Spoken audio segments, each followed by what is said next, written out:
Что? Машинает снял 2 видео за месяц? Что? Это не об Аркейне и даже не об аниме? Да, смена деятельности, отдых, все дела. Не обессудьте, ребят. Знаю, что это еще один ролик на 5000 просмотров, но уж очень мне хочется по разным темам попрыгать, пока такой шанс вообще есть.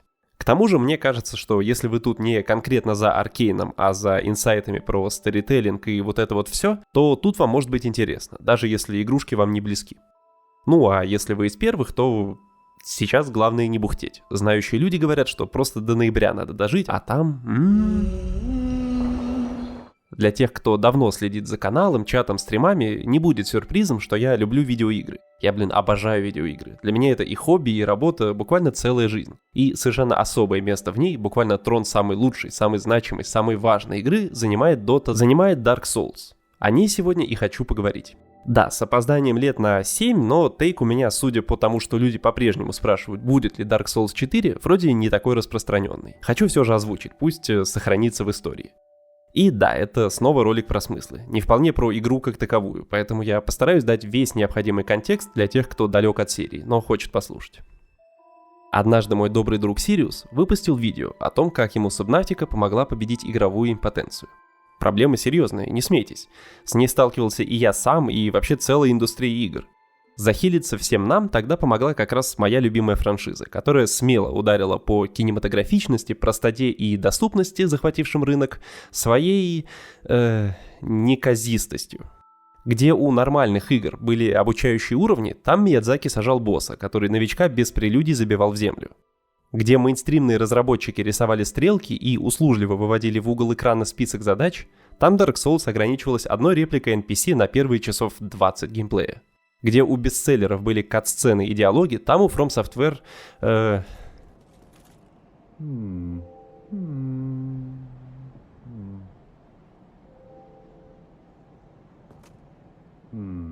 Такое противопоставление всему, что было дорого индустрии, у японцев вышло не случайно. Миядзаки говорил: «Эта индустрия отстой, я ненавижу этих гайдзинов».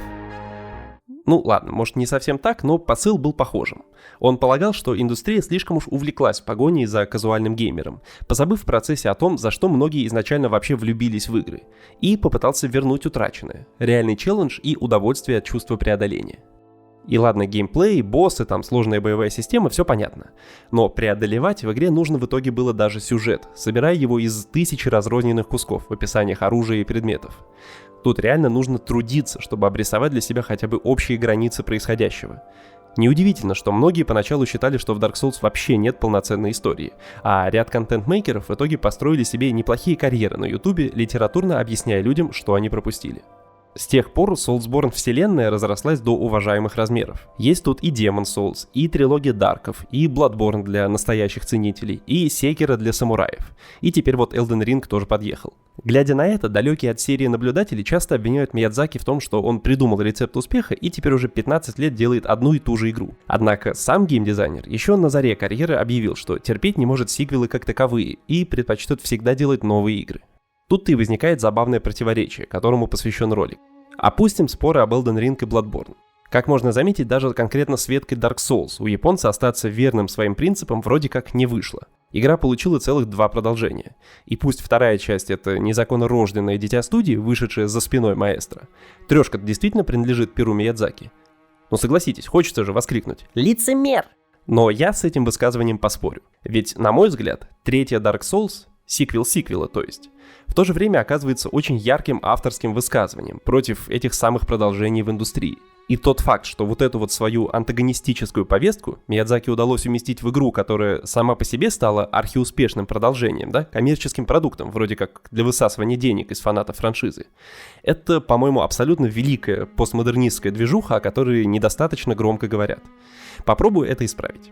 И да, если вы утонченный ценитель соулсов, то можете пролистать вот на этот тайм-код и перейти сразу к сути видео. Со всеми остальными же мы пока будем строить базу, начиная с самой первой части. Чтобы сделать это, мне нужно совершить подвиг и вкратце познакомить вас со сквозным сюжетом всей франшизы. Давайте так. Чисто технически про лор соулсов, особенно с моей любовью написать покрасивее, можно говорить буквально сутками и все равно что-нибудь упустить. Поэтому выдать вам всю историю этого мира я даже пытаться не буду, тем более, что ролик совсем не об этом. Мне нужно просто максимально кратко погрузить вас в контекст, чтобы объяснить красоту заключительного маневра Миядзаки. А потому давайте пройдемся прямо по верхам. Вопреки расхожему мнению, что Dark Souls это вот об этом, на самом деле это история о фатализме, о принятии смерти и тщетности борьбы с тем, что тебе предначертано. А еще о цикличности жизни. Я, честно говоря, не уверен, что последний пункт вообще был в изначальном замысле Миядзаки. Но потом он ненадолго отлучился из офиса, а его подчиненные выпустили сиквел именно с этим посылом. И в триквеле ему пришлось плясать уже от этих вводных. Как бы то ни было, изначально положняк был такой. Мир был абсолютно серым и безжизненным, и обитали в нем исключительно гигадеревья и пресносущие драконы. Вечные и бессмертные существа. По сути, не биологический вид, а некая вселенская сила. Но потом, в недрах Земли вдруг разгорелось пламя, и с ним в мире возникло неравенство.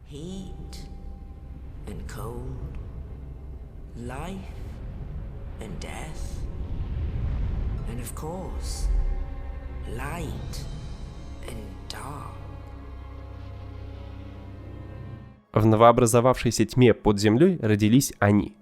Гуманоиды самых разных рас, 4 из которых нашли бесхозные души рядом с первым пламенем и обрели с ними разного рода силы, со временем свергнув вечных драконов, захватив земли на поверхности и начав эру огня.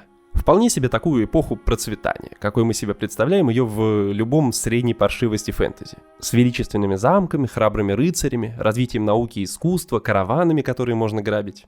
Всем этим благолепием жители на тот момент королевства Лардран были обязаны первому пламени.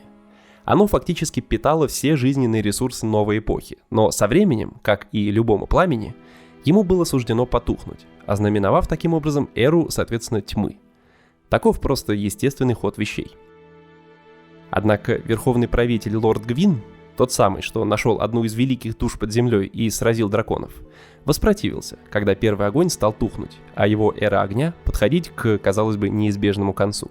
Когда все прочие меры не принесли результата, Гвин решился на великую жертву и отдал пламени собственную душу, чтобы вновь возжечь первый огонь.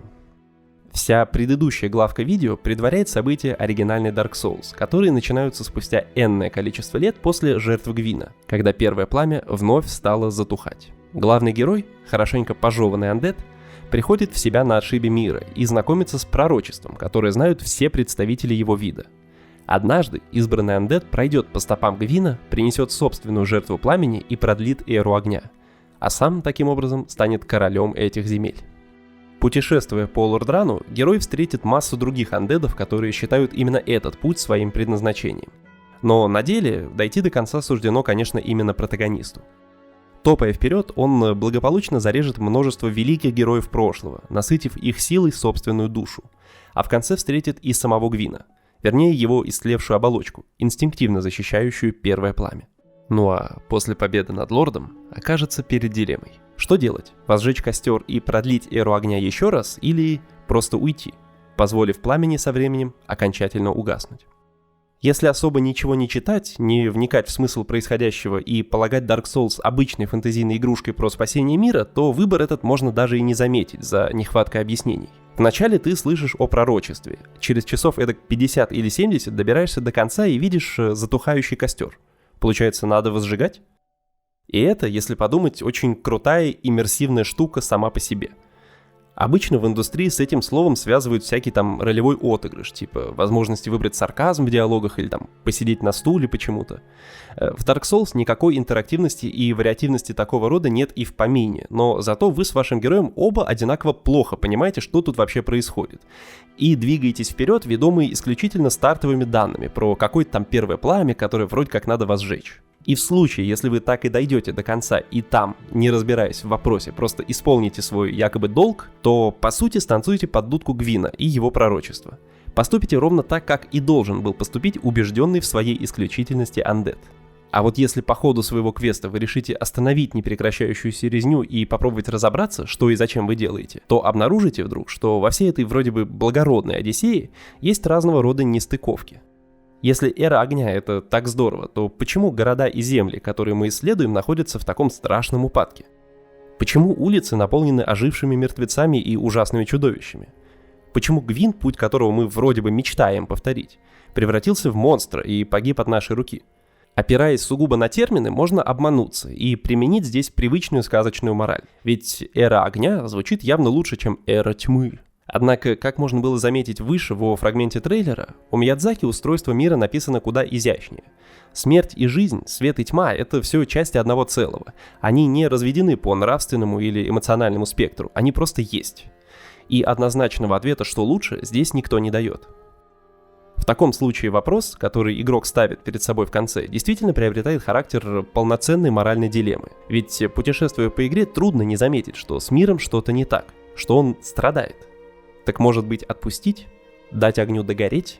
Ведь это, наконец, вернет мир на круги своя. Остановит противоестественно долгую эру огня и позволит ей смениться эрой тьмы, как и было предначертано природой. Вот только что такое эра тьмы, какой она будет, не станет ли еще хуже, никто не знает. И если мы решимся ее начать, это будет шаг в неизвестное. Прыжок веры, еще и осложненный тем, что на кону не одна ваша жизнь, а судьба всего мира. Последствия своего решения игрок увидеть не сможет, помешают титры. И потому в рамках первой Dark Souls финал остается открытым, да еще и располагающим к здоровой дискуссии о том, какой выбор лучше и правильнее. Предполагаю, что таким в целом и был посыл Миядзаки. Это хорошее завершение истории, приправленное нашей любимой серой моралью. Здесь можно и, я бы даже сказал, нужно было бы остановиться. Но тут, как я уже сказал во вступлении, прибежала вторая часть. В семье, как известно, не без выдающихся личностей. И для семьи Souls-лайков Dark Souls 2 – подтверждение этой народной мудрости. Это такой необычный, фонтанирующий интересными идеями, иногда пишущий картины и неплохие стихи родственник, который, правда, думает, что видит мертвых людей и иногда забывает надеть штаны при выходе в люди. Мы все его по-прежнему очень любим, правда, но в приличном обществе стараемся лишний раз не упоминать. Игра, срежиссированная подчиненными Миядзаки без его прямого участия, побоялась брать на себя ответственность по прямому продолжению истории оригинала, но, конечно же, не смогла удержаться от привязки к ней. И в результате геймеры, все эти годы ломавшие головы над вопросом, какая же концовка первой части должна считаться правильной и каноничной, получили долгожданный ответ. Да любая. Dark Souls 2 полностью обесценила все старания героя первой части, зато ввела ключевую для франшизы идею цикличности. По новым данным, Гвин поломал естественный ход вещей, когда в первый раз возжег пламя и привязал к нему человечество. И теперь мир оказался заперт внутри этого цикла. Годами, тысячелетиями вынужденный по кругу расцветать, увядать и в последний момент вновь приносить жертву пламени, чтобы продлить эпоху огня. Таким образом, не имеет значения, что выбрал игрок в первой части. В конце концов, кто-то все равно возжег бы пламя. Если не вы, то какой-то другой персонаж, который пришел бы сразу после вас и продлил таким образом жизнь мира еще на какой-то срок. А затем история бы вновь повторилась. Костер вновь стал бы гаснуть, на мир снова обрушилось бы проклятие нежити, поднимающее андедов из могил, и один из них вновь добрался бы до огня, чтобы принести ему жертву. И снова, и снова, и снова. Many kingdoms rose and fell on this tract of earth. Mine was by no means the first. Anything that has a beginning also has an end. No flame, however brilliant, does not one day splutter and fade.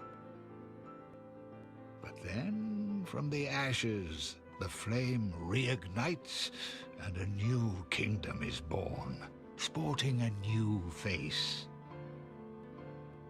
It is all a curse. На этом вклад Dark Souls 2 в ролик заканчивается. Давайте поблагодарим ее хотя бы за лаконичность. В рамках непосредственно игрового сюжета главный герой по сути дословно повторяет подвиг своего предшественника из первой части. Он вновь добирается до первого пламени, получая аналогичный выбор – возжечь или уйти. Или попробовать найти новый путь и разрушить цикл. С точки зрения игровых механик, достоинства и недостатки игры можно оценить по-разному. Тут консенсус, я думаю, никогда не будет достигнут. Но вот в контексте сегодняшней темы ее вклад, мне кажется, совершенно уморительным.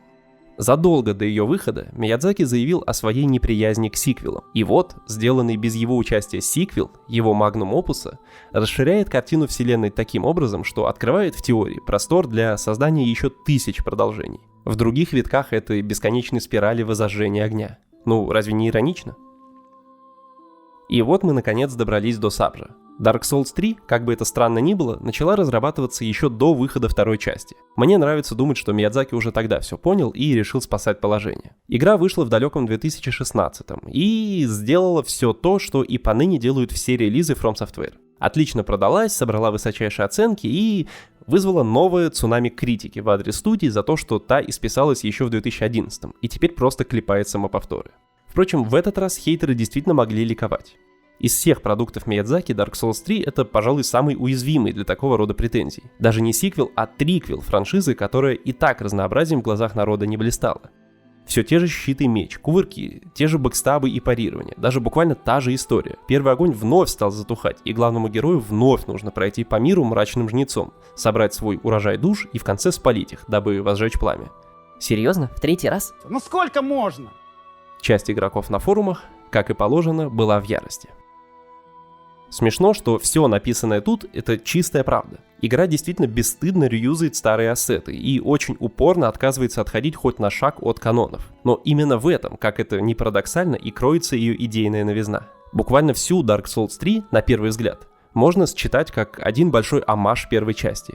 Или, если вам так ближе, фан-сервис. Здесь есть город богов Анарлонда, Фейр Леди и ее сестра Квилана, руины демонов с трупами первых боссов франшизы, озеро Пепла, ожившие доспехи Арнштейна, башня Пресциллы, одно и то же колесо, активирующее одну и ту же статую, Оскар из Асторы, каменный рыцарь Хавел, какой-никакой Гвиндолин, Шива с Востока, Фрам с Катом, почти живые грибы, гигантский меч Storm Ruler, который перекочевал к нам даже не из оригинала, а из Demon Souls, где точно так же использовался для победы над боссом-пазлом, и вишенка на торте, музыкальная тема, который играет в финальной битве, когда главный босс вдруг встает в его стойку и повторяет фирменные приемы.